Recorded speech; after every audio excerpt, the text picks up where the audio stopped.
What is it about these characters that keeps them relevant and popular all these years later? Pooh is still popular today because it's the friend you always want. You want someone around who just gives you this hug of unconditional love. He wears this sweater, and the sweater is about the heart and the love, and he represents joy, and it's ultimately a friend we all want to have in life. And I believe, there's this thing, when you grow up, we all taught that we should become more serious and real, but that doesn't mean we have to deny ourselves of joy.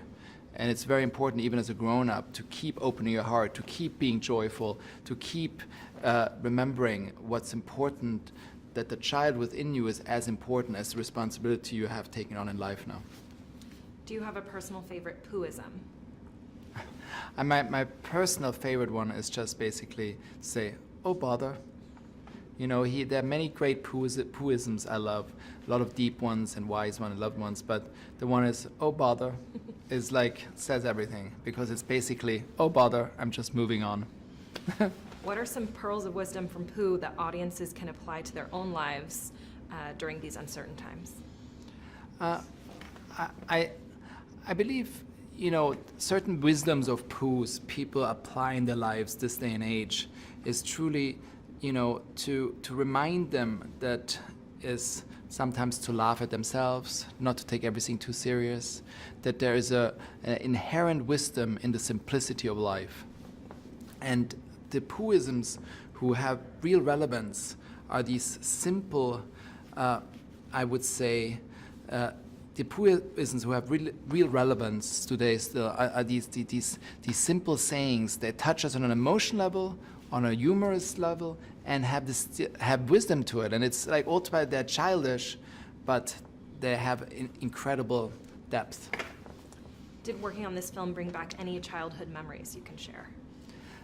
Working on this film brought many childhood memories back because, I grew up and I had stuffed animals and I had a bear, and the thing is my parents had a house next to a forest, so I always went out with my stuffies and ran out into the forest and created my games and played imaginary games, and that was just one of the things I really just always enjoyed. So making this movie was a direct relationship with growing up, and I was thinking sometimes it almost gets a little too close, life imitating art or art imitating life.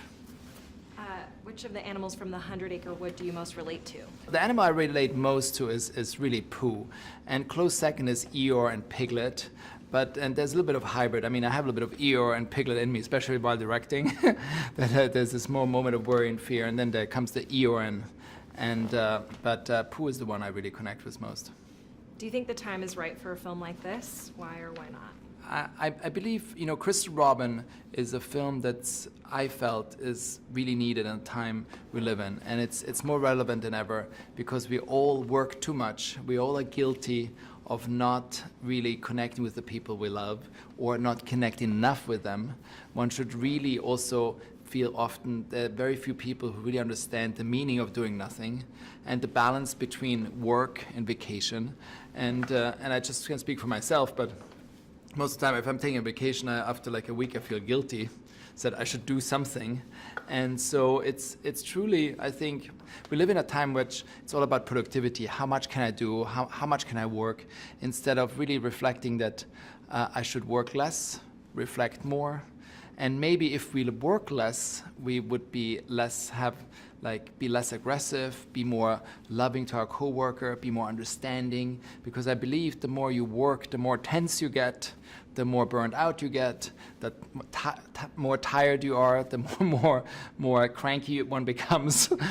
And usually you're cranky with the people you love most, which is because that's the people you're surrounded by. So basically, there's this moment ultimately where Pooh decides that he is taking the courage to re-enter, to go through the tree and come out the other side to a place where he has never been before. So for Pooh, it's very courageous.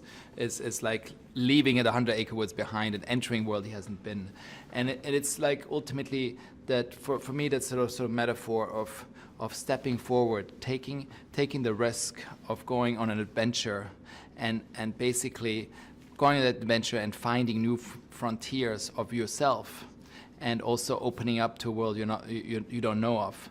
But that world brings often surprises and miracles and in our case, an adventure and joy. One of the things we designed very early on in the script is Chris Robin, as a child, when he leaves his childhood, leaves 100 Acre Woods, he basically goes to boarding school, he has to wear a uniform. Then he grows up, he has to go to war, he wears another uniform. He then goes to a job, he has to wear a suit. So all these uniforms and the suit, they all represent a straitjacket. And ultimately, when he re-enters the 100 Acre Woods and he's crawling through the tree into the 100 Acre Woods, he sort of sheds that straitjacket. He gets stuck in first because he can't even get through the tree. And Pooh asks him, "Oh, you must have eaten honey," but he didn't. But it's basically him shedding his layers and him finding his own new self. I mean, sometimes, as a director, you have, I'm like directing the movie, I have my own vision of the movie, and then I'm thinking to myself, okay, who's the audience I'm making this for? I'm making this for kids who are 6, 8 years old, and also making it for myself and my generation, and then generation of my parents. But I really want why I wanted to do Chris Robin is to reintroduce Winnie-the-Pooh to a new generation. And I'm thinking to myself as I'm directing, how would I feel if I'm like 6, 8 years old being with these characters? And I often put myself in the place of a kid directing this movie, and that sort of inner child, to imagine it and working with that point of view is something that really inspired me.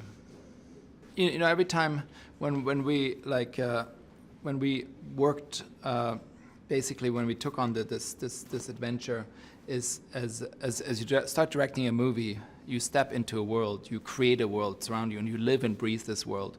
And in this case, it was a world that was filled with joy, laughter, and heart, and that affects your personal life. So and which was the most satisfying thing for me, is creating a world that has heart, creating a world that has joy, and sharing that with the rest of the world.